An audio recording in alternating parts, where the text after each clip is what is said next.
Bonjour à tous, soyez les bienvenus à l'église Elim. Nous sommes heureux de vous revoir ce dimanche matin pour célébrer et chanter notre Dieu et aussi pour partager, vivre notre communion fraternelle. Nous allons prier pour remettre ces mouvements dans les mains du Seigneur. Amen. Alléluia.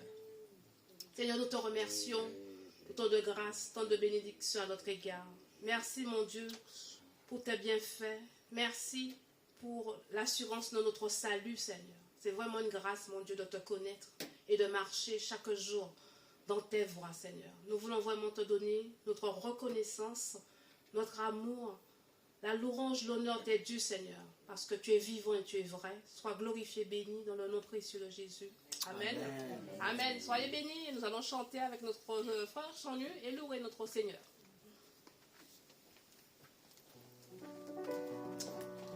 Bonjour à tous. Alléluia. Merci Seigneur.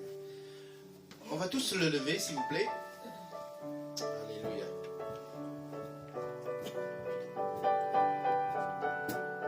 Le premier jour dit, tu as changé l'eau. C'est vraiment le premier miracle dans le ministère de notre Seigneur qu'il a fait. Changer l'eau en vin. Alléluia.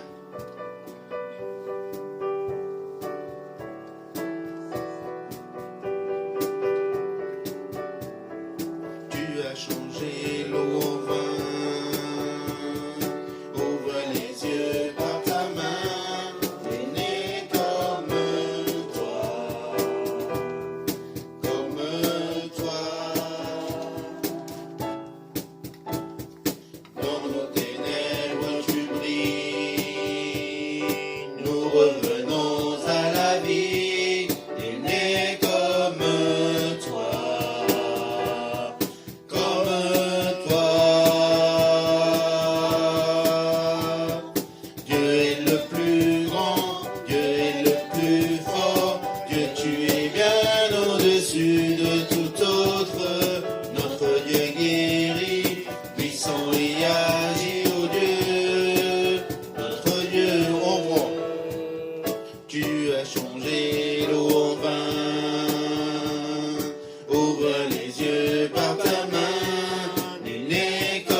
Notre Dieu est grand, notre Dieu est puissant. Amen. Alléluia. Merci Seigneur.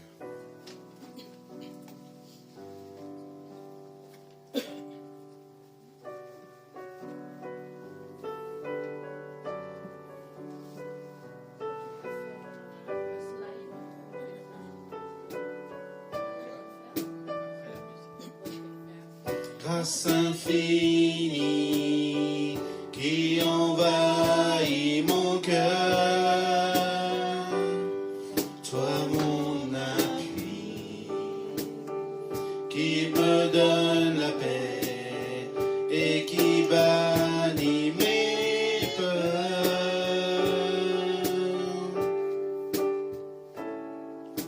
J'irai dans ce monde porter la bonne nouvelle, pour répondre à ton appel.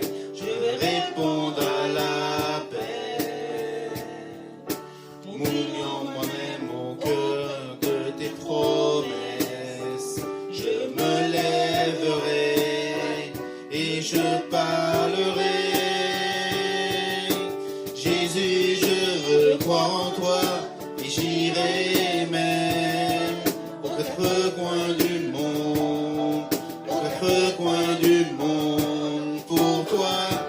car tu es le Fils de Dieu, et le monde verra que tu es Dieu. Tu es Dieu. On reprend.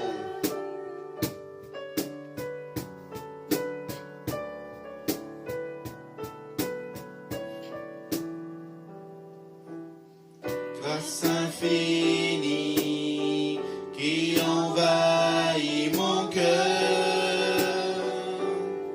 toi mon appui, qui me donne la paix et qui bannit mes peurs.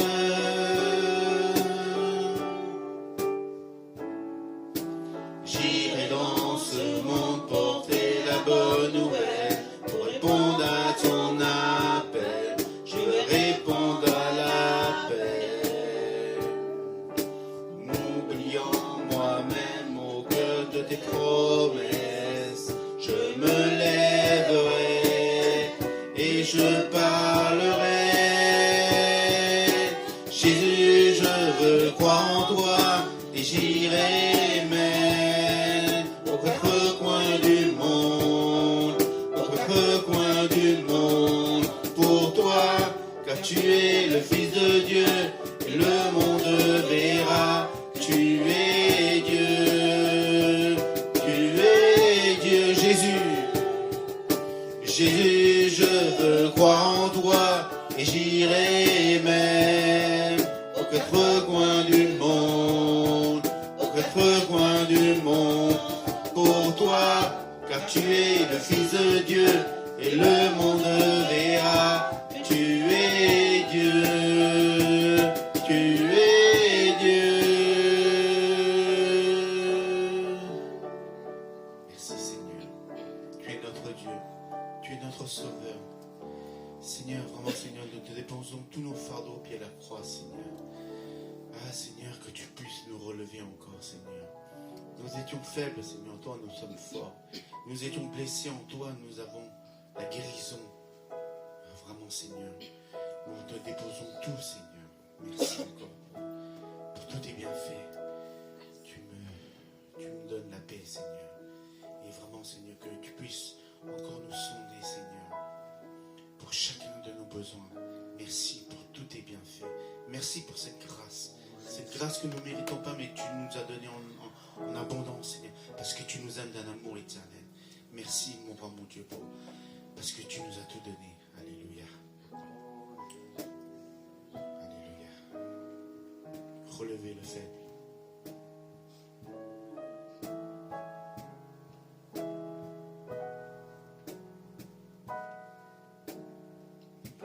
Au-delà des océans, tu es venu me chercher. Au-delà de mes tourments, ton amour a triomphé. Montre-moi la splendeur et la beauté qu'il y a à t'obéir de tout cœur, à se confier à ta voix. Tu viens relever le fer, tu le prends dans tes bras, tu le conduis vers ton Père, qui le console ici-bas. Entends le cri de ma prière, sois mon secours et ma joie. Passer de l'ombre à ta lumière, j'ai mis mon espoir en toi.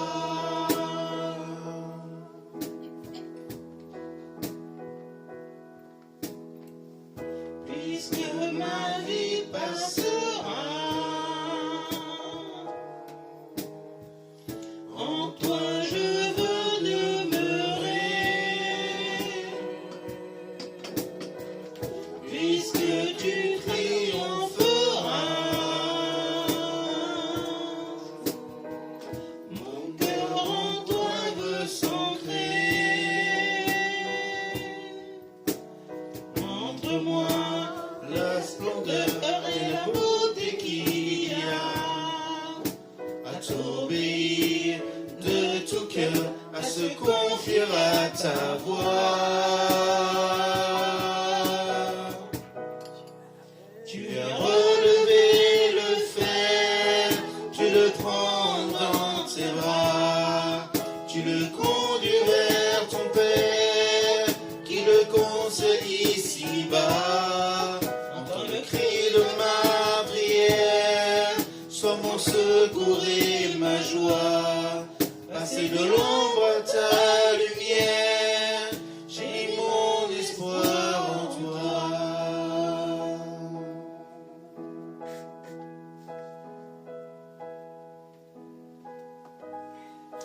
Passer de l'ombre à ta lumière, j'ai mis mon espoir en toi. Alléluia, merci Seigneur. Merci Jésus. Alléluia. Merci Jésus.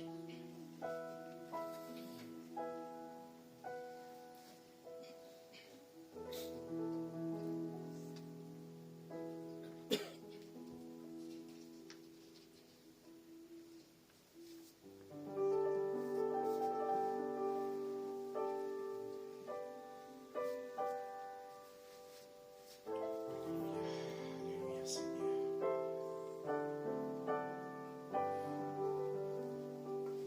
Au-dessus des puissances, au-dessus des rois, au-dessus de la nature et de la création, au-dessus de tous les plans des hommes sages, bien avant le monde tu existais. Au-dessus des royaumes, au-dessus des trônes, au-dessus des merveilles que ce monde a connues, par-dessus tous les trésors de la terre, rien ne peut mesurer ta valeur. On reprend. Au-dessus des puissances, au-dessus des rois, au-dessus de la nature et de la création, au-dessus de tous les plans des hommes sages, bien avant le monde tu existais. Au-dessus des royaumes, au-dessus des trônes, au-dessus des merveilles que ce monde a connues, par-dessus tous les trésors de la terre, rien ne peut mesurer ta valeur. Crucifié. Crucifié, seul abandonné, tu as souffert, méprisé, rejeté, tel une rose, foulé par nos pieds. Tu m'as sauvé, tu m'as aimé,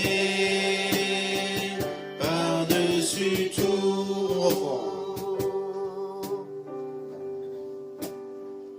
Au-dessus des puissances, au-dessus des rois, au-dessus de la nature et de la création, au-dessus de tous les plans des hommes sages, bien avant le monde tu existais.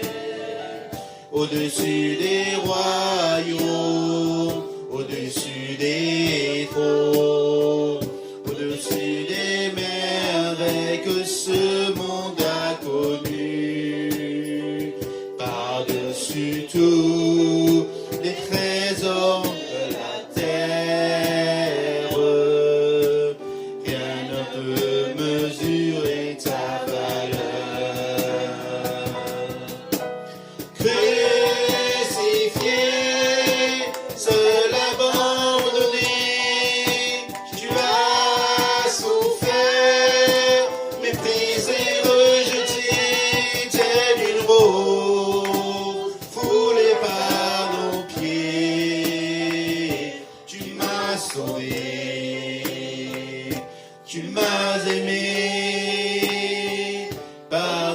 par-dessus tout crucifié. Crucifié, seul abandonné, tu as souffert, méprisé, rejeté, tel une rose, foulée par nos pieds. Tu m'as sauvé, tu m'as aimé, par-dessus tout crucifié. Crucifié, seul abandonné, tu as souffert, méprisé, rejeté, telle une rose, foulée par nos pieds. Tu m'as sauvé, tu m'as aimé, par-dessus tout. Tu m'as sauvé, tu m'as aimé, par-dessus tout. Merci Seigneur, merci pour ton sacrifice, parce que nous sommes là Seigneur, c'est toi qui nous as permis Seigneur, tu t'es sacrifié pour mes iniquités Seigneur. Merci Jésus, tu m'as sauvé et tu m'as aimé en premier. Et nous avons cette opportunité d'être là Seigneur encore ce matin. Seigneur, nous avons loué par nos chants Seigneur. Maintenant Seigneur, c'est le moment de louer par l'adoration des offrandes Seigneur. C'est important Seigneur pour nous mémoriser, pour que ce message, cette bonne nouvelle soit partagée, soit diffusée dans le monde et que tout le monde connaisse ton sacrifice pour chacun de tes enfants. Merci encore Seigneur. Alléluia. Nous allons rechanter le troisième chant, Relever le faible. Nous étions faibles, Dieu nous a relevés. Nous étions abandonnés, Dieu nous a pris sous ses bras. Amen. Je demande à personne de l'accueil de passer dans les rangs si vous avez quelque chose à donner pour le royaume de Dieu. Amen. Soyez bénis. Au-delà des océans, tu es venu me chercher. Au-delà de mes tourments, ton amour a triomphé. Montre-moi la splendeur et la beauté qu'il y a à t'obéir de tout cœur, à se confier à ta voix. Tu viens relever le faible, tu le prends dans tes bras, tu le conduis vers ton Père, qui le console ici-bas. Entends le cri de ma prière, sois mon secours et ma joie. Passer l'ombre à ta lumière, j'ai mis mon espoir en toi. Tu viens relever le faible. Tu viens relever. Au-delà des océans. Relever le faible, tu le prends dans tes bras, tu le conduis vers ton Père, qui le console ici-bas. Entends le cri de ma prière, sois mon secours et ma joie. Passer de l'ombre à ta lumière, j'ai mis mon espoir en toi. Passer l'ombre à ta lumière, j'ai mis mon espoir en toi. Je demande à Cathy, Pasteur Cathy, de prier pour les offrandes. Merci pour ta grâce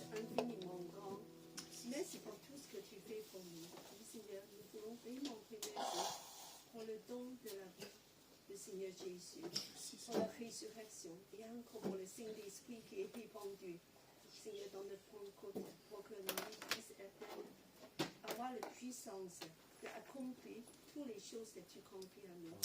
Nous te remercions pour le local que tu nous donnes, pour qu'on puisse hériter, oui Seigneur, ta grâce, c'est un héritage que tu nous donnes.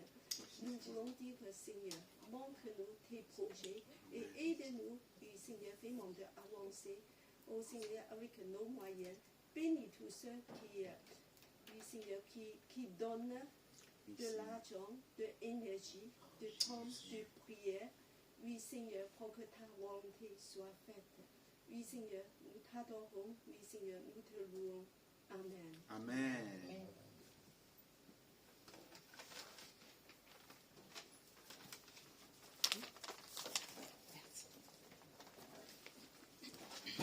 Merci à notre frère Chanu. Nous voulons encore vous dire nos salutations. Soyez les bienvenus au sein de l'église d'Élim et nous vous souhaitons de bonnes fêtes de Pentecôte. Signifie pour nous l'effusion de l'Esprit Saint. Vraiment, nous vous encourageons à découvrir cette personne. Je pense que le pasteur vous en dira encore plus sur cette personne du Saint-Esprit. L'église Élim, c'est l'église des nations, dont la devise est d'aimer Dieu, de servir les autres, et aussi pour pouvoir continuer dans la marche du Seigneur. Nous avons des rendez-vous clés pour la semaine. Donc mercredi, nous avons notre rendez-vous, notre temps de prière à 15h30 pour les sinophones et 19h pour les francophones. C'est un temps pour partager autour de la parole du Seigneur, s'encourager mutuellement et prier. Un rendez-vous important à noter, c'est samedi du moins. Samedi prochain, samedi sera le 4, où l'ensemble des chrétiens d'Île-de-France et de Paris seront présents pour pouvoir défiler c'est la place d'Enfer Rochereau. Je ne sais pas jusqu'où on ira, mais en tout cas, soyez mobilisés, soyez nombreux pour partager notre foi. Parce que nous allons voir durant le mois de juin, d'autres personnes, d'autres communautés aussi vont s'affirmer pour ceux qui sont, qu'on respecte. Nous aussi chrétiens, je pense qu'on doit être mobilisés pour dire nous sommes des chrétiens et partager avec les autres notre foi, témoigner. C'est un moment où l'administration permet que l'Église, les chrétiens du moins, qui sont engagés puissent défiler dans les rues de Paris. Donc nous avons rendez-vous à la place d'Enfer Rochereau à 13h30. La marche pour Jésus. C'est la marche pour Jésus. Alors, Merci David. Oui. C'est seulement, on peut aller un petit peu plus tôt, voilà, et une heure, parce qu'on va réunir avec l'Église Paris Évangile. D'accord. Le faire ensemble. D'accord. Alors, la sœur Cathy précisait, donc ce sera une marche avec l'Église Paris Évangile, plus l'Église Élim. Donc, on vous donne rendez-vous à la place d'Enfer à 13h. Voilà. Et pour l'inscription, on peut faire avec Philippe. Ah, d'accord. Ok, voilà. Si vous Comme ça, souhaitez participer, après on va voir l'organisation auprès de Philippe. Soyez bénis, nous allons partager la parole avec notre pasteur Lénel. Voilà. Merci. Voilà, très heureux de vous retrouver. Oui, je préfère. Chacun Chacun ses préférences. Il n'y a pas de souci. Voilà, très heureux de vous retrouver aujourd'hui en ce dimanche de Pentecôte. Et Cathy m'avait sollicité il y a des mois pour savoir si je pouvais être des vôtres le dimanche de Pentecôte pour justement aborder ce qu'est la Pentecôte. Avant de commencer, juste quelques nouvelles pour vous dire, et comme j'ai dit à Cathy, on va lui envoyer des photos, mais cette semaine nous étions avec Sylvaine au ministère de l'Intérieur pour une soirée de cérémonie, de remise, de distinction de diplôme, et Sylvaine avait travaillé il y a quelques années sur le thème la prise de parole de la femme dans les religions. Voilà, donc elle avait travaillé sur ce sujet-là avec d'autres personnes et elle avait fait un mémoire qu'elle avait présenté dans les locaux des locaux du Premier ministre où elle avait été auditionnée sur ce sujet et donc elle a reçu un diplôme des mains du ministre de l'Intérieur mardi soir et on lui avait demandé sur les 30 personnes qui étaient susceptibles de le faire, il n'y en a que 2 qui ont parlé de leur sujet, de leur mémoire, c'est un préfet et puis elle. Et donc elle a évoqué devant le ministre à la fois sa pratique d'aumônier et donc aussi la prise de parole de la femme dans les religions. Donc voilà, il y a eu bien sûr des photos qui ont été prises. Et donc c'était en présence à peu près d'une 150-200 personnes qui étaient des préfets, des sous-préfets, des magistrats, des députés, sénateurs qui étaient invités à cette grande soirée au ministère de l'Intérieur. Donc voilà, Dieu nous ouvre en ce qui nous concerne des portes pour qu'on puisse témoigner auprès des autorités. Voilà, alléluia. Donc merci de prier pour nous. Moi, la porte qui m'est ouverte actuellement, ce sont des émissions de radio. J'en fais plusieurs sur l'aumônerie, mais là, je ne suis pas... C'est pas des émissions pour les autorités, c'est pour que les chrétiens connaissent l'aumônerie. Mais je fais des émissions, j'ai initié une émission sur la laïcité où j'invite des experts, des politiques, etc. Et donc c'est là où ça me donne évidemment des contacts avec certaines autorités, voilà, et certaines personnes qui sont compétents en la matière, et ça permet de se positionner et d'être un témoin de Jésus-Christ. Alléluia. Voilà, bon, on aura l'occasion peut-être plus tard de reparler de ce ministère que Dieu nous ouvre. Alors, nous allons évoquer ensemble ce matin ce qu'est la Pentecôte, puisque nous sommes le week-end de Pentecôte. Alors, je vais aller aux choses principales. Je ne vais pas parler d'histoire de la Pentecôte avec l'Ancien Testament. J'en arrive directement au texte du livre des Actes. Au chapitre 2, on va lire déjà les premiers versets. Alors, qui veut bien lire les premiers versets de Actes 2 ? Ils vous sont mis sous les yeux, donc jusqu'au verset 13. Je demande Philippe. Allez. Lorsque le jour de la Pentecôte arriva, ils étaient tous ensemble dans le même lieu. Tout à coup, il vint du ciel un bruit comme celui d'un souffle violent qui remplit toute la maison où ils étaient assis. Des langues qui semblaient de feu et qui séparaient les unes des autres leur apparurent. Elles se posèrent sur chacun d'eux et ils furent tous remplis d'un Esprit Saint et se mirent à parler en d'autres langues, selon que l'Esprit leur donnait de s'exprimer. Or, il y avait en séjour à Jérusalem des Juifs pieux venus de toutes les nations qui sont sous le ciel. Au bruit qui se produisit, la multitude accourue fut bouleversée parce que chacun les entendait parler dans sa propre langue. Ils étaient hors d'eux-mêmes et dans l'admiration et disaient: voici ces gens qui parlent, ne sont-ils pas tous galiléens?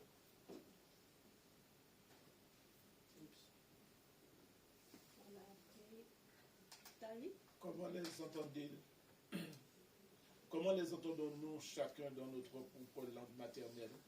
Parse, Médès, Élamite, ceux qui habitent la Mésopotamie, la Judée, la Cappadoce, le Pont, l'Asie, la Phrygie, la Pamphylie, l'Égypte, le territoire de la Libye, voisin de Cyrène, et ceux qui sont venus de Rome, juifs, prosélytes, crétois et arabes.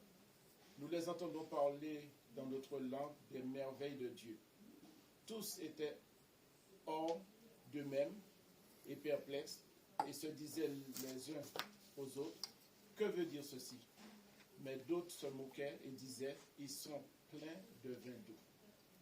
Voilà, j'ai appelé ce message la Pentecôte un projet qui ne manque pas de souffle.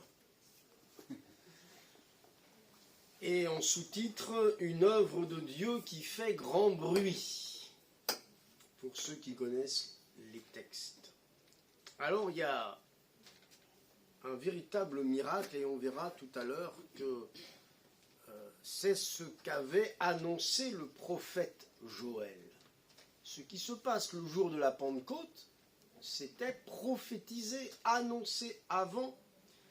Quand Dieu avait dit, et c'est prophétisé dans l'Ancien Testament, je répondrai dans les derniers jours, je répandrai de mon esprit sur toute chair.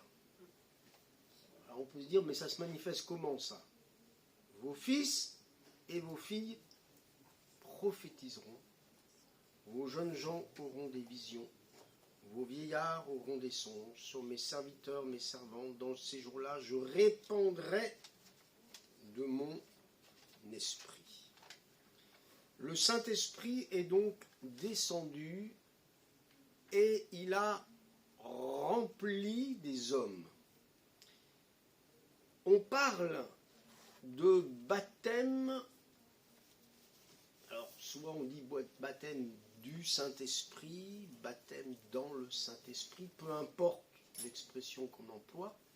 Ce qui est important, c'est de savoir que la Bible a voulu cette expression baptême. Baptême. De la même manière que quelqu'un peut être baptisé d'eau, vous savez ce que ça veut dire, baptisé d'eau, immergé dans l'eau, c'est pas aspergé d'eau. Le baptême d'eau, c'est être immergé dans l'eau. De la même manière, le baptême dans le Saint-Esprit, c'est être immergé dans l'Esprit. C'est autre chose que le baptême d'eau, mais c'est la même image. De la même manière que Dieu a voulu que nous soyons comme ensevelis, c'est le symbole de nos péchés, de notre vie sans Dieu qui est ensevelie. De la même manière, la volonté de Dieu, c'est que nous ayons cette expérience personnelle d'être immergés dans l'esprit, de faire cette expérience personnelle. Et comment se manifeste-t-elle cette expérience? Comment peut-on dire, oui, j'ai été baptisé dans le Saint-Esprit? Eh bien, on s'aperçoit que le jour de la Pentecôte, quand ils ont été remplis du Saint-Esprit, ils se sont mis à parler d'autres langues que l'Esprit, le Saint-Esprit leur donnait de s'exprimer. Pourquoi le Saint-Esprit voulait et veut se servir de notre être pour que finalement la pensée de l'Esprit, la vie de l'Esprit en nous fasse jaillir non pas des mots de notre répertoire, de notre vocabulaire, mais quelque chose de nouveau. Tout simplement parce que les mots nous manquent. Les mots nous manquent pour adorer Dieu. Nos mots à nous, ils sont limités. Hein. Une fois qu'on a fait le tour, qu'est-ce qu'on peut dire à Dieu? Je te bénis, je t'adore, je te loue. Une fois qu'on l'a dit, on le redit, et puis on va le redire, on va le redire. On est vraiment limité dans notre langage. On loue Dieu avec beaucoup de limitations à cause de la langue. Alors, c'est vrai qu'il y a des langues qui ont peut-être un peu plus de mots, mais enfin bon, ça reste très limité. Et en plus, quand on adore Dieu, quand on loue Dieu, on est bien obligé de faire marcher notre cerveau en même temps. Je ne vais pas dire n'importe quoi, mon intelligence est en route pour construire mes phrases. Mais pendant ce temps-là, pendant que je fais marcher mon intellectuel pour parler à Dieu, eh bien, il me manque quelque chose. il me manque la communion profonde avec Dieu où je ne pense plus à mes phrases, je ne pense plus à mes mots, je ne pense plus à la construction de mes phrases, au vocabulaire, au subjonctif, au passé, au futur. Le Saint-Esprit me donne une langue qu'il me donne d'exprimer, mais pour laquelle je n'ai pas à faire marcher mon cerveau, mon intellectualisme. C'est l'esprit qui fait jaillir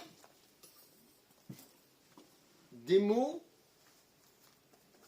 qui viennent de la vie de l'esprit, de la communion avec Dieu, et pour lesquels je ne suis pas embarrassé par la langue maternelle.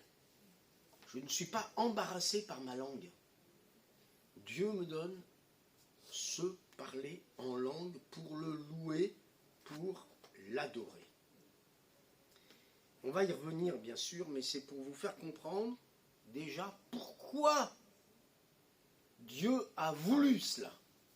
C'est pour qu'on l'adore en esprit et en vérité. Et donc en esprit, on l'adore en esprit. La Pentecôte, et je fais juste une petite parenthèse, c'est aussi une prédication de Pierre où les cœurs vont être vivement touchés. Alors ce mot vivement touché en français, en grec c'est transpercé. Et il y aura 3000 âmes de sauvées. Donc la Pentecôte c'est aussi ça. C'est que la vie de l'esprit dans une église, ça suscite aussi un réveil spirituel. Et ça passe par des hommes et des femmes remplis du Saint-Esprit. On va revenir sur cette expression remplie du Saint-Esprit. Donc la Pentecôte, c'est un nouveau feu.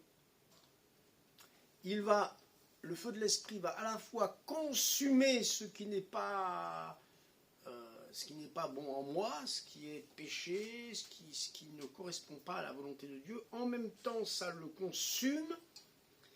Et en même temps, à ce moment-là, le Saint-Esprit peut me remplir parce qu'il n'y a plus d'obstacle à ce que je sois rempli, baptisé du Saint-Esprit. Et cette expérience-là de la Pentecôte, c'est l'introduction à la vie de l'Esprit. C'est-à-dire si je suis capable de, lâcher prise, de me faire remplir par le Saint-Esprit, je dis Seigneur, remplis-moi, visite-moi, et que je suis baptisé dans le Saint-Esprit, à ce moment-là, je donne la preuve que je peux entrer dans une autre dimension qui est celui de l'exercice des dons de l'Esprit. C'est-à-dire que l'Esprit m'ayant rempli peut m'accorder aussi ses dons. Il répand son esprit sur toute chair, c'est l'effusion du Saint-Esprit. Alors, qu'est-ce que ça veut dire être rempli? Prenons un verre. Si je le remplis d'eau, en réalité, le verre, quand je demande à quelqu'un « merci de me le remplir », il n'est jamais rempli. Il n'est jamais rempli. Il est rempli que s'il déborde. Si ça déborde, c'est qu'il est rempli.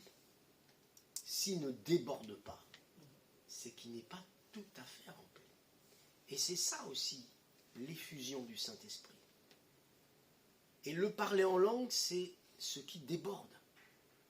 Si je suis baptisé de l'Esprit, c'est-à-dire si je suis rempli de l'Esprit, il y aura cette effusion qui va se manifester par le parler en langue que Dieu va me donner.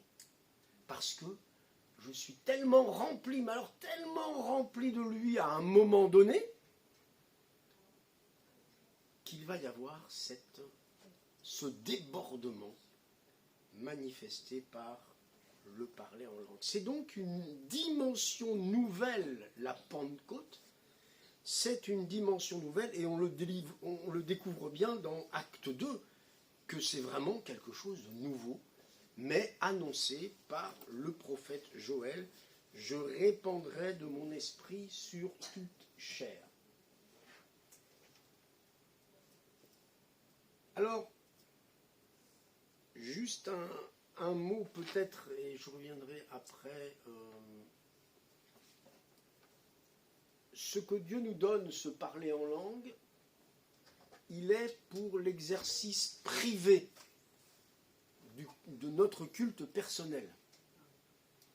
On verra, on va lire tout à l'heure des textes qui montrent que ça n'a pas vocation à être public. C'est notre communion personnelle avec Dieu. Parce que si c'est public, ça veut dire que c'est un parler en langue qui nécessite une interprétation afin que l'Église soit édifiée. Parce que s'il n'y a pas d'interprétation, parler en langue, quelqu'un qui parle en langue, ça n'apporte rien à personne. C'est ce que Paul enseigne dans 1 Corinthiens 14, 12 et 14. Ça n'apporte pas, à moins qu'il ne soit interprété. Mais, si ce n'est pas un don en langue, si c'est simplement mon parler en langue avec le Seigneur, ça n'édifie pas les autres. Je m'édifie moi-même. C'est mon langage avec Dieu. Et ça, c'est important de réaliser que l'apôtre Paul a, dans les épîtres aux Corinthiens, enfin la première aux Corinthiens, a donné toute une discipline sur cette expérience personnelle. Alors, on a 1 Corinthiens 12. Quelqu'un veut-il lire alors 1 Corinthiens 12. Pour ce qui concerne les dons spirituels, je ne veux pas, frères, que vous soyez dans l'ignorance. Vous savez comment, quand vous étiez païens, vous étiez entraînés et dévoyés vers les idoles muets.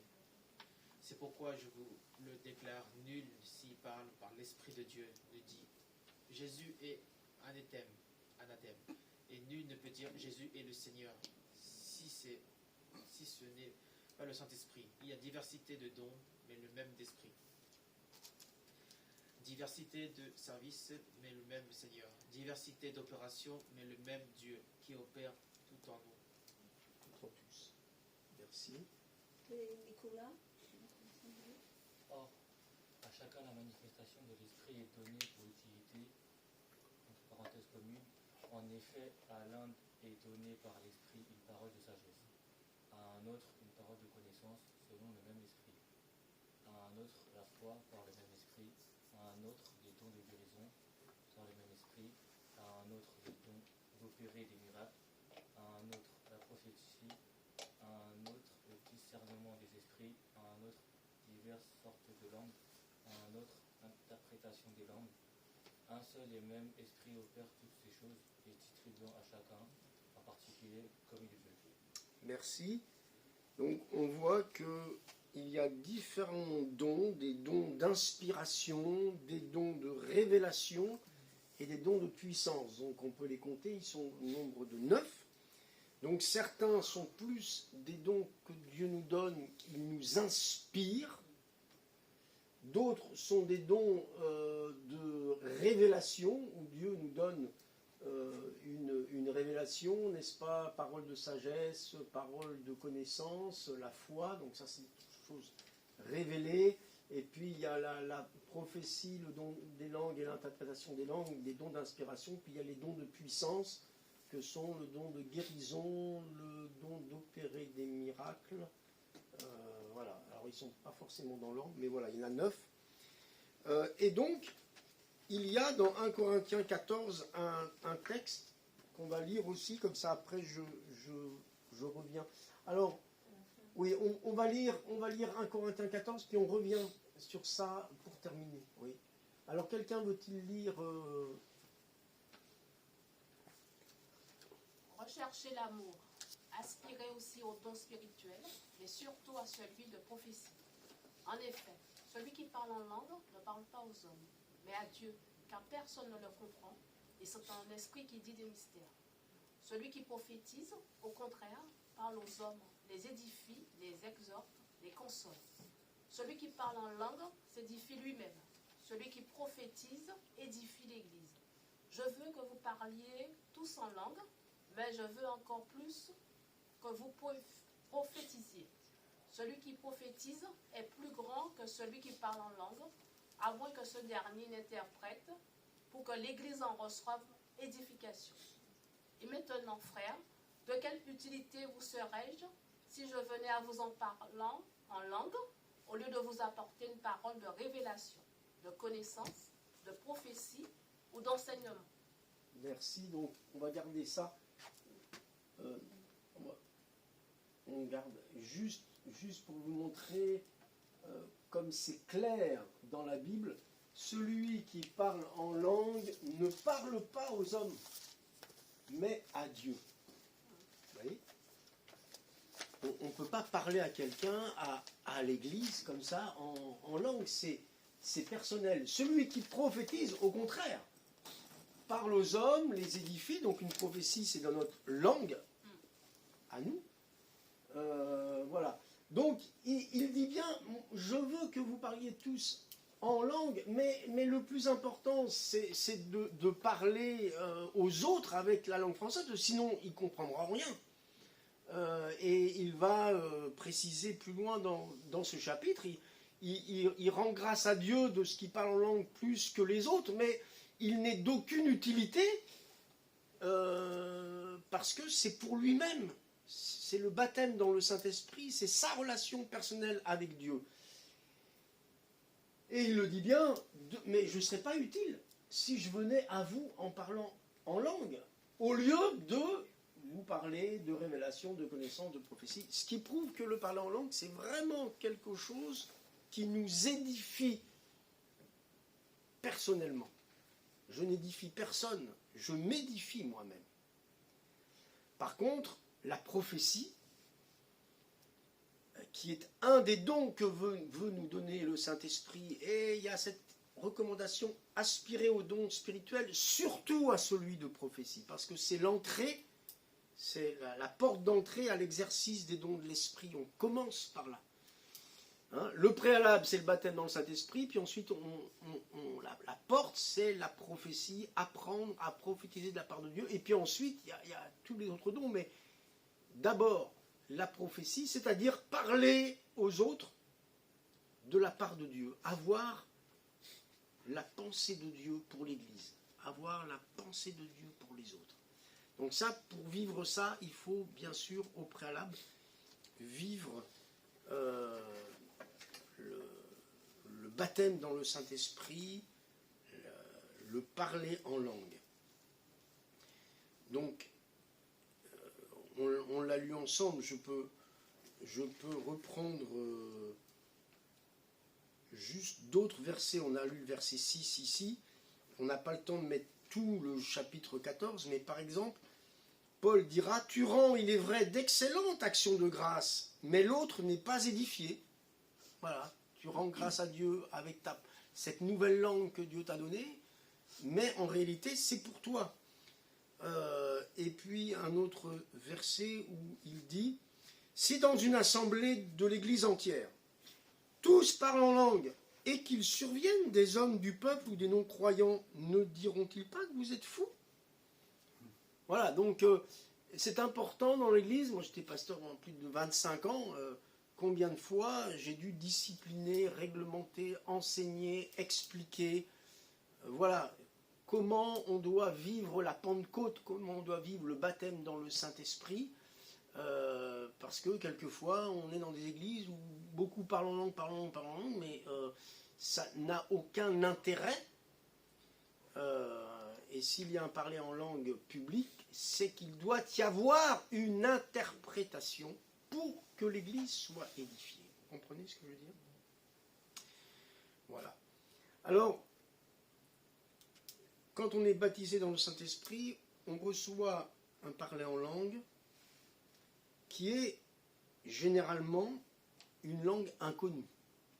C'est comme ça, c'est ce qu'on appelle en français des onomatopées, hein, c'est des syllabes, voilà, bon, Dieu nous donne ça. Mais il arrive, et c'est ce qui est arrivé le jour de la Pentecôte, pour que tout le monde soit complètement ébahi, c'est que des gens étaient baptisés dans le Saint-Esprit et parlaient une langue qui était connue, mais que eux ne maîtrisaient pas. Et c'est des choses qui peuvent arriver. Je pense au grand-père de mon épouse, qui était pasteur pendant la Deuxième Guerre.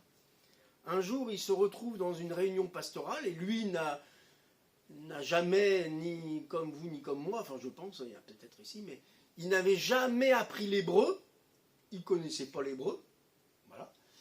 Et dans cette réunion de pasteurs, d'un seul coup, il se met à parler, et il se met à parler en hébreu, mais lui il ne le savait pas. Et c'est un seul des pasteurs, qui lui connaissait l'hébreu parce qu'il était d'origine juive, etc. C'était M. Taubois d'ailleurs, pour ceux qui connaissent, qui était à côté, ou derrière lui.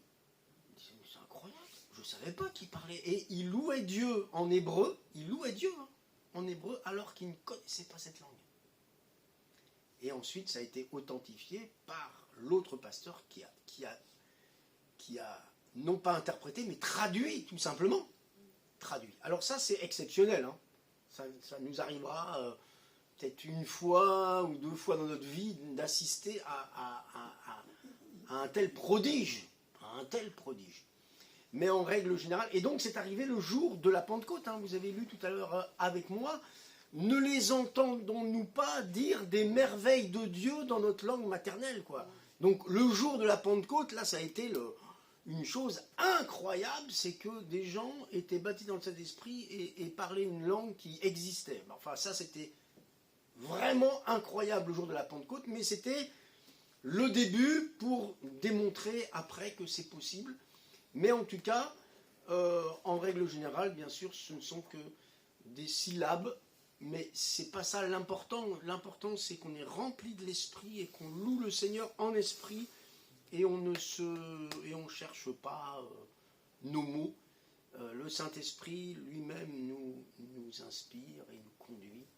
Et donc il y a un lâcher-prise, quoi, même si on a les pieds sur terre, même si on est tout à fait conscient, mais c'est la prière, c'est le temps de la communion avec Dieu, et il y a ce baptême dans le Saint-Esprit qui nous permet de louer le Seigneur ainsi en langue.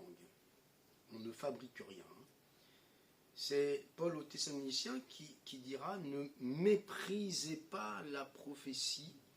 Alors, on ne doit mépriser ni la prophétie, ni à la base le parler en langue, comme certains peuvent le faire, mais c'est vrai, quelquefois, il y a des abus, il y a l'œuvre de la chair qui se mélange, et il y a bien des groupes pentecôtistes qui ne sont pas forcément exemplaires dans la pratique de la vie de l'esprit.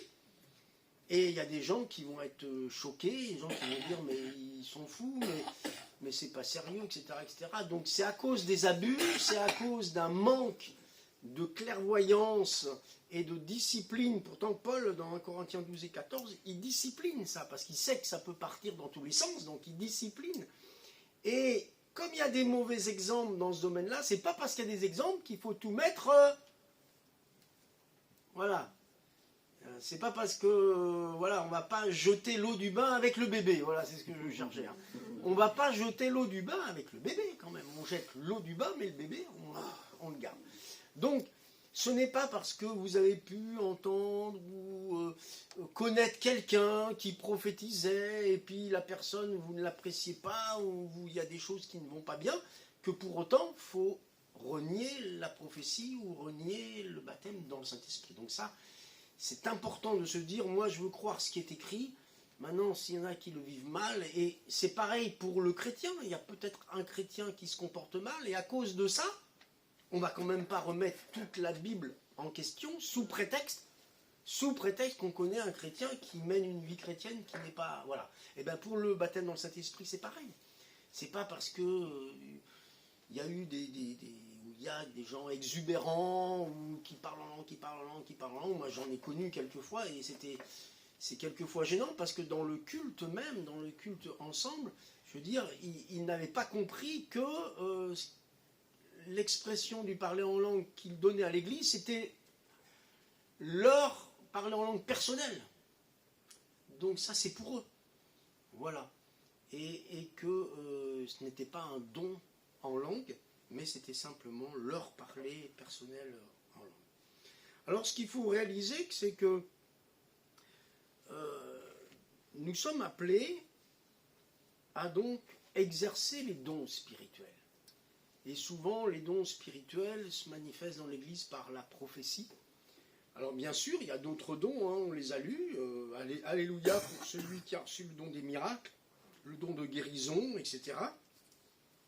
Mais on n'a pas le temps, bien sûr, de les détailler tous, mais celui qui nous intéresse, puisque c'est écrit « aspirer au don de prophétie », c'est quand même le fait d'être appelé au travers du baptême dans le Saint-Esprit à pas seulement se laisser remplir, mais il faut que ça serve à quelque chose. Et donc être un peu les porte-parole de Dieu, mais ce n'est pas un dépôt permanent. C'est pas parce que je vais prophétiser une fois que ça y est, je vais m'estampiller soi-disant prophète. Et puis ce qui est important, quand je donne une parole de Dieu, ce qui l'authentifie, c'est que je n'ai pas la connaissance du problème que je vais exposer dans la prophétie parce que c'est trop facile. Si vous apprenez qu'une personne, votre ami qui est ici, elle a tel problème, et vous allez lui prophétiser en lui disant que c'est de la part de Dieu, de toute façon, c'est pas possible ça. La prophétie authentique, c'est quelqu'un qui ne sait pas. Et qui va dire quelque chose à part de Dieu, alors avec crainte, parce qu'elle va se dire, oh là là, qu'est-ce que je dis? Et c'est ensuite que la personne va vous dire, oh, tu ne savais pas, et bien figure-toi que tu m'as donné une parole de Dieu, un conseil de Dieu, c'était exactement dans les détails. Plus il y a de détails, et plus ça prouve l'authenticité d'un don, mais à condition que celui qui le donne ne sache rien. Parce que, sinon, il faut qu'il s'abstienne. Je m'abstiendrai de prophétiser pour quelqu'un si je connais parfaitement son problème. Si la personne me l'a dit, je peux lui donner un conseil personnel, certes, mais je ne vais pas lui dire « Dieu te dit que… » Non, ce n'est pas Dieu qui te dit, c'est moi qui te dis. Mais si c'est Dieu qui te le dit, ça veut dire que j'ignore tout ton problème et que, ayant donné une parole de Dieu,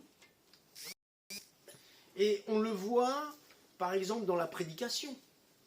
Bien sûr qu'il est important que les prédicateurs aient l'esprit de prophétie, parce que dans la prédication, nous sommes des porte-parole de Dieu, et c'est important que ce ne soit pas seulement de la doctrine, que ce ne soit pas seulement un enseignement sec, biblique, point barre, mais qu'il y ait le souffle de l'esprit dans la prédication, pour qu'il y ait des paroles qui vous touchent. Et je suis certain, et je veux croire que quand il y a des prédications, il y a des fois vous repartez en disant « Ah, le Seigneur m'a parlé là, le Seigneur m'a… » Et en plus, c'est toujours plus facile quand le prédicateur est un visiteur. Moi, je suis content d'être visiteur, parce que je peux vous donner des paroles, je ne connais pas votre vie, je ne connais pas vos problèmes, et je ne veux pas les connaître, parce que si je les connais trop, après, vous allez dire « Ah ouais, il prêche ça, mais il me parle à moi, il connaît. » Ben oui, ça coince, c'est normal. Et j'ai été pasteur d'église pendant des années, et c'est vrai que c'est pas pareil, parce que on connaît beaucoup de choses, et tant mieux quand on dit des choses sur des situations qu'on ne connaît pas. Parce que ça donne une crédibilité, et la personne va recevoir en disant, là c'est pas l'homme qui me parle, hein, c'est Dieu, parce que mon problème là, il ne le connaît pas. Mais c'est vrai que quand on connaît trop, on peut conseiller, bien sûr, à titre personnel, mais c'est le conseil de l'homme, mais c'est pas le conseil… Enfin, ça peut être le conseil de Dieu, on espère, mais c'est pas une prophétie, c'est ce que je veux dire.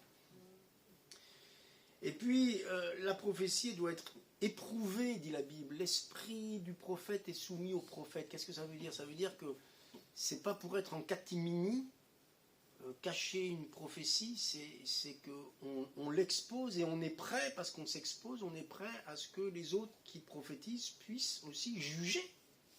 Juger, c'est le sens d'apprécier, hein, c'est discerner. Discerner ce qui vient de Dieu. Il faut accepter. Celui qui prophétise, il doit accepter d'être remis en question.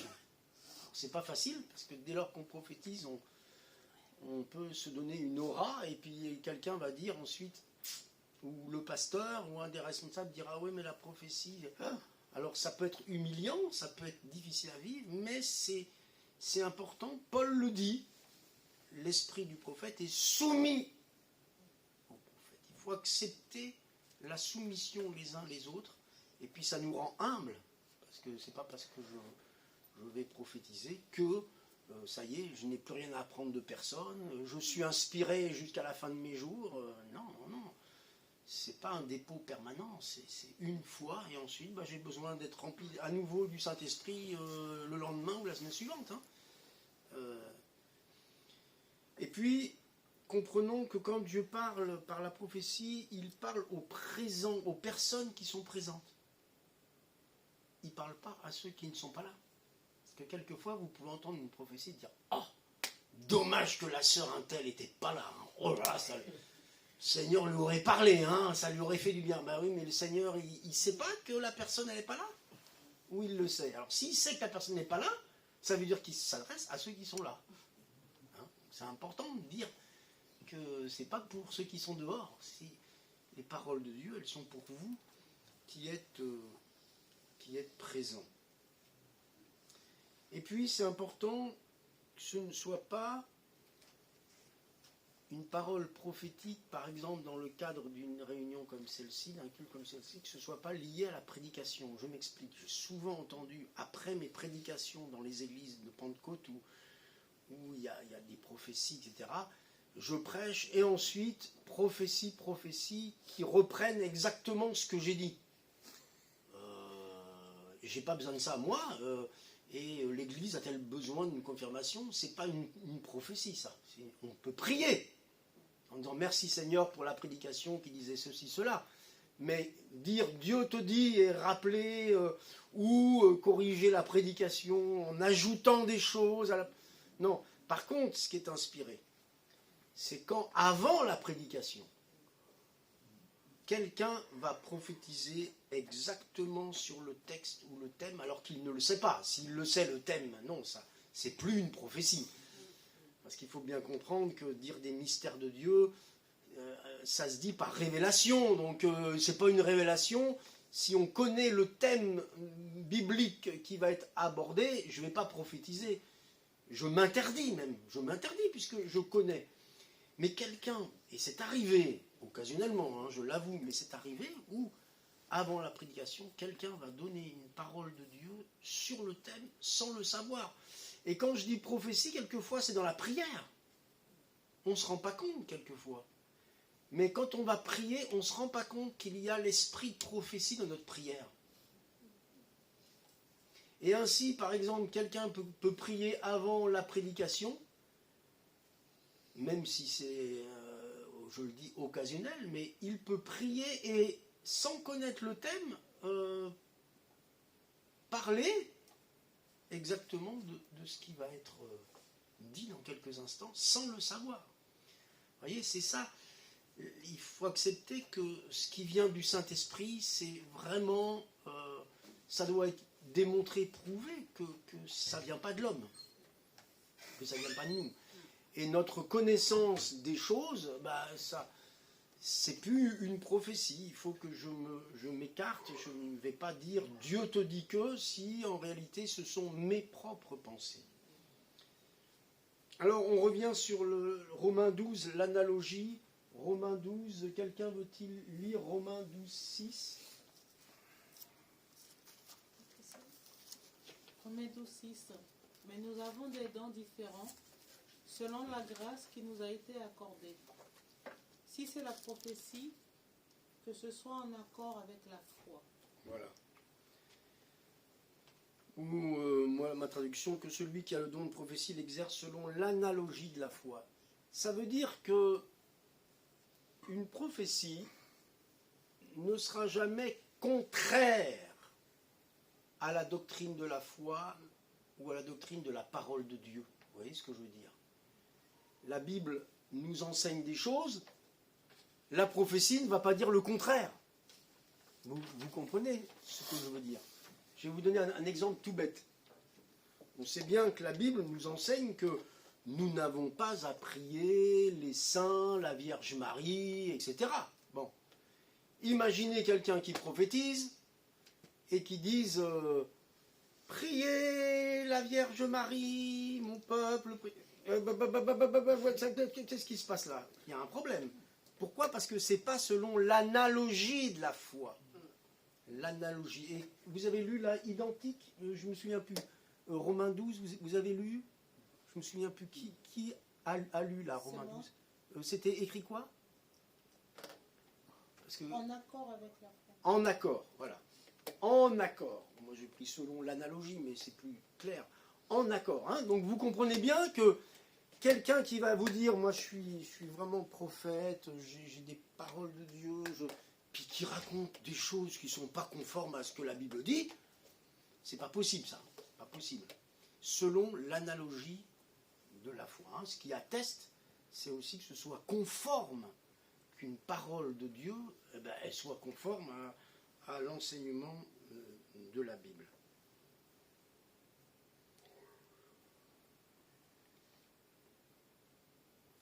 Et puis, ce qui est important, c'est que notre vie soit conforme, notre vie personnelle. Celui qui est baptisé dans le Saint-Esprit, qui rentre dans l'exercice des dons spirituels, sa vie personnelle doit être conforme avec ce qu'il donne, ce qu'il apporte. Et donc, quand on cherche la volonté de Dieu, on se penche sur la Bible, on a une vie de prière. Alors, je pense à un verset qui nous dit ceci. Pendant qu'ils servaient le Seigneur dans leur ministère et qu'ils jeûnaient, le Saint-Esprit dit, vous voyez, ça c'est une prophétie, le Saint-Esprit dit, mettez-moi à part Barnabas et Saul pour l'œuvre à laquelle je les ai appelés. Pendant qu'ils prient. Voyez. Donc, il y a la Bible, il y a la prière, et il y a la prophétie. C'est-à-dire que quand on a, par exemple, une décision importante à prendre, c'est important de ne pas mépriser ces trois éléments. Ce que la Bible va m'enseigner, va me dire, me guider, et puis ce que je vais recevoir dans la vie de prière, tout seul ou avec les frères et sœurs, et s'il y avait une parole prophétique que je puisse entendre. C'est important, notamment dans les décisions importantes. Là, je connais quelqu'un qui s'est converti, là, que je suis en relation de temps en temps avec, mais qui n'a pas rejoint d'église. Alors je l'encourage, c'est en province, hein, c'est assez loin d'ici, mais j'encourage la personne à rejoindre une église. Puis il n'y a pas longtemps, elle m'a dit ouais, j'ai un projet, c'est le Seigneur qui me l'a donné, j'ai un projet, je vais investir dans telle structure, un centre, je vais faire des prêts, je vais. Je lui dis mais attends, c'est le Seigneur qui te l'a dit, mais est-ce que tu as eu dans une église, tu as eu une confirmation en entendant une prédication? Est-ce qu'il y a le souffle de l'Esprit qui dans une prédication t'as confirmé, ou il y a eu un don de l'Esprit, une prophétie? Ah non, mais c'est bon, c'est sûr, c'est le Seigneur, c'est le Seigneur.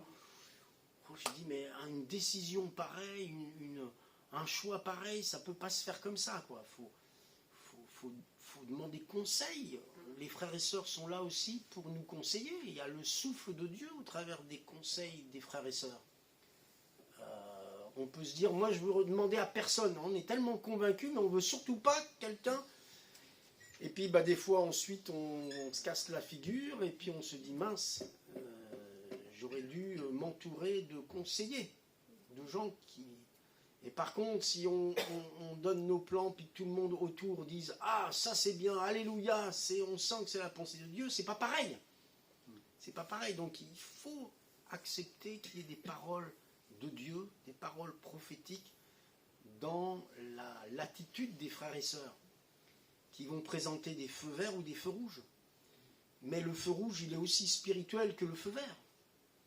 Il y a des feux verts, alléluia, puis des fois il y a des feux rouges. Pourquoi? Parce que le Seigneur sait que derrière, c'est une impasse, c'est sans issue.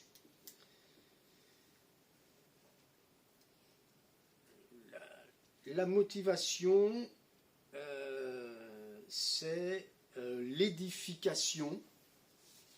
On a lu tout à l'heure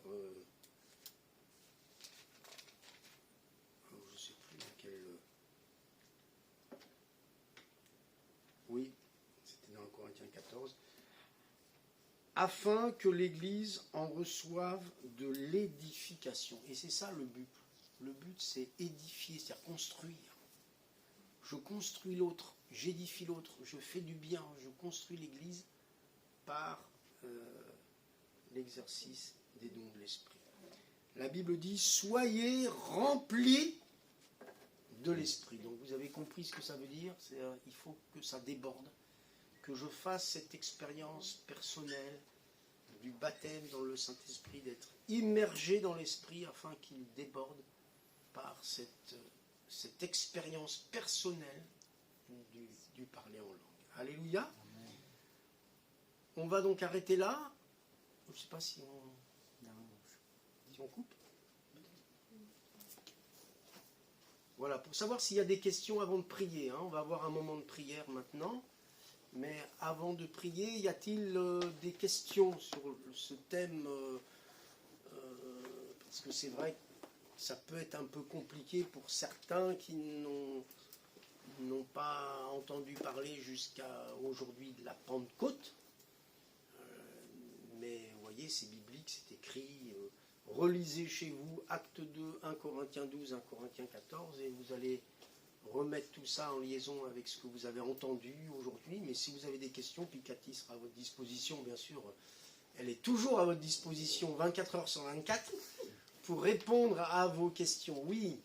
Quand vous dites au fait que la prophétie, c'est pour ceux qui sont présents, si c'est des prières, par exemple, des prophéties à distance, quelque chose qui est diffusé comme dans ce cas-là, est-ce que ça peut Oui, mais ils sont présents là. Alors, oui, mais alors, si quelqu'un écoute, il y a une présence. Ce que je voulais juste dire, c'est qu'on ne peut pas dire Dieu parlait à quelqu'un qui n'est pas là.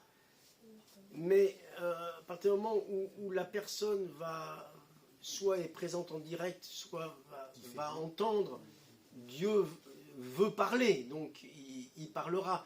Mais je veux dire, c'est dans le sens... Alors moi, c'est vrai que je dis ça à une époque où ça n'existait pas, les diffusions, etc. Mais quand quelqu'un disait « Ah, c'est dommage, la personne, elle aurait été là, elle aurait entendu. » Bon, non. Dieu sait qui va entendre. Voilà. Dieu sait qui va entendre, qui ne va pas entendre. Alors par contre, autant une prédication, c'est pas gênant parce que c'est pour tous, il n'y a pas de... On ne vise personne. Autant quand quelqu'un prophétise et va vous dire, je vais vous donner une prophétie de la part de Dieu, Dieu va faire ceci, cela, etc. Diffuser après les prophéties sur Internet, ça se promène, ça se balade. Bon, ça dénature le fait qu'on se réunit pour trouver la présence de Dieu. Je veux dire par là, si mon culte c'est que sur Internet, je vais aller chercher des prophéties, je vais entendre des prophéties sur Internet. Je veux dire, je vais croire que Dieu me parle, tout ça, mais ça remet en question vraiment le culte où on se retrouve ensemble. Alors, tant mieux si les gens se font du bien avec des paroles prophétiques, mais je veux dire, on ne peut pas nourrir sa vie que de paroles que je veux prendre sans me réunir avec l'Église là où Dieu parle. Parce que là... on a besoin de se nourrir, j'allais dire, en direct de ce que Dieu nous donne, la nourriture qu'il nous donne. J'allais dire, le pain que je vous ai donné là, c'est du pain tout chaud, n'est-ce pas ? Il sort du four. Mais il y en a qui, après, prennent des prédications, tout ça, c'est devenu un petit peu rassis. Parce que Dieu a parlé ce dimanche matin, voilà.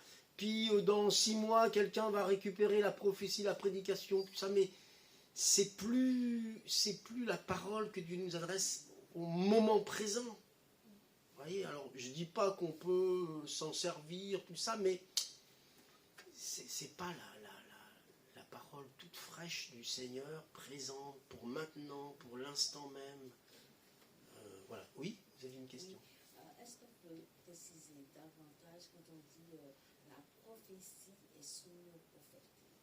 Oui, alors c'est le prophète qui est soumis à l'esprit des prophètes. Oui, c'est ce que je disais il y a quelques instants, c'est-à-dire que dans l'Église, je ne suis pas tout seul à prophétiser. Donc ceux qui prophétisent, sont à même d'être des bons conseillers avec le pasteur, avec les anciens. Je vais vous donner un exemple. Dans une église où j'étais pasteur il y a très très très longtemps, il y avait une dame, une chrétienne, qui donnait une parole prophétique le dimanche. Le problème, c'est qu'elle donnait une parole prophétique tous les dimanches. Ah oui. Tous les dimanches, on avait droit à la prophétie. C'est-à-dire que dans le cadre d'un moment de prière, elle disait « Le Seigneur te dit, le Seigneur te dit ». Bon. Le problème, c'est que ce genre de personne, elle se disait sûrement en elle-même « Si je prophétise pas, qu'est-ce qu'ils vont dire? Ils vont penser que je suis tombé, que je suis plus spirituel, que je suis plus... » Donc, j'ai senti à un moment donné qu'elle s'obligeait à prophétiser. Donc, l'esprit des prophètes est soumis aux prophètes, il fallait qu'elle se soumette aux pasteurs et aux autres qui lui disaient « Bon, écoutez, sœur, ne vous sentez pas obligée de prophétiser tous les dimanches quand même. Ah non. Bon, bon. Et puis un jour, comme elle sentait que dans l'église, elle avait de moins en moins de crédit, parce que quand même, quand Dieu nous parle, d'accord, je veux bien croire que Dieu nous parle, mais enfin, quand c'est tous les dimanches, ça devient, on y croit moins en moins, et puis ça devient, vous voyez, ça devient plus sacré, quoi. C'est une parole, parce que tous les dimanches. Et donc, elle s'était écartée un petit peu pour prophétiser chez elle ou à la maison, ou quand elle rendait visite à des chrétiens, eh ben, dans le moment de prière, elle leur prophétisait. Le problème, c'est qu'un jour, elle a eu chez elle, où elle est allée visiter, une sœur qui s'appelait Kupika, d'origine africaine, qui avait le sida. Et donc, à l'époque, ça date des années 90, évidemment, elle était condamnée. Et donc, nous l'avons encouragée, nous l'avons entourée jusqu'à la fin de ses jours, mais Dieu ne m'avait pas donné de lui dire qu'elle allait être guérie, parce que je n'avais pas reçu ça. Je n'avais pas cette conviction, donc je n'allais pas lui prophétiser, ma sœur, tu vas être guérie. Je ne pouvais pas lui dire, parce que j'avais rien reçu, ma femme n'avait rien reçu, donc on s'est tu. Et cette personne-là, pour répondre à votre question, cette personne-là, elle s'est permis, dans la visite privée, dans la petite sphère où il n'y avait pas d'autres personnes pour lui dire c'est bien ou c'est pas bien, elle lui a prophétisé qu'elle allait être guérie. Alors cette sœur, qui était à quelques mois de sa mort, imaginez comme elle était contente comme tout. Je vais être guérie, je vais être guérie, je vais être guérie. Elle le disait, elle le vivait. Et puis, bon, alors, moi, en tant que responsable, j'ai eu cette sœur, je lui ai dit, écoutez, j'espère qu'une chose pour vous, c'est que ça se vérifie. Parce que si ça se vérifie, ça veut dire simplement que votre parole était vraie. Mais ça ne veut pas dire que toutes les paroles que vous allez dire pendant 30 ans vont être vraies. Hein. Mais ça prouve que votre prophétie était inspirée. Seulement, quelques semaines après, la sœur est décédée. Voilà. Donc c'est important que celui qui prophétise doive le faire dans un cadre où il y en a d'autres qui entendent, qui écoutent et qui jugent, comme c'est écrit, hein, qui jugent, c'est-à-dire qui discernent, qui disent « voilà, oui, là, il y a une prophétie ». Et il faut être ouvert dans le sens où il peut y avoir une prophétie avec des choses, des détails précis.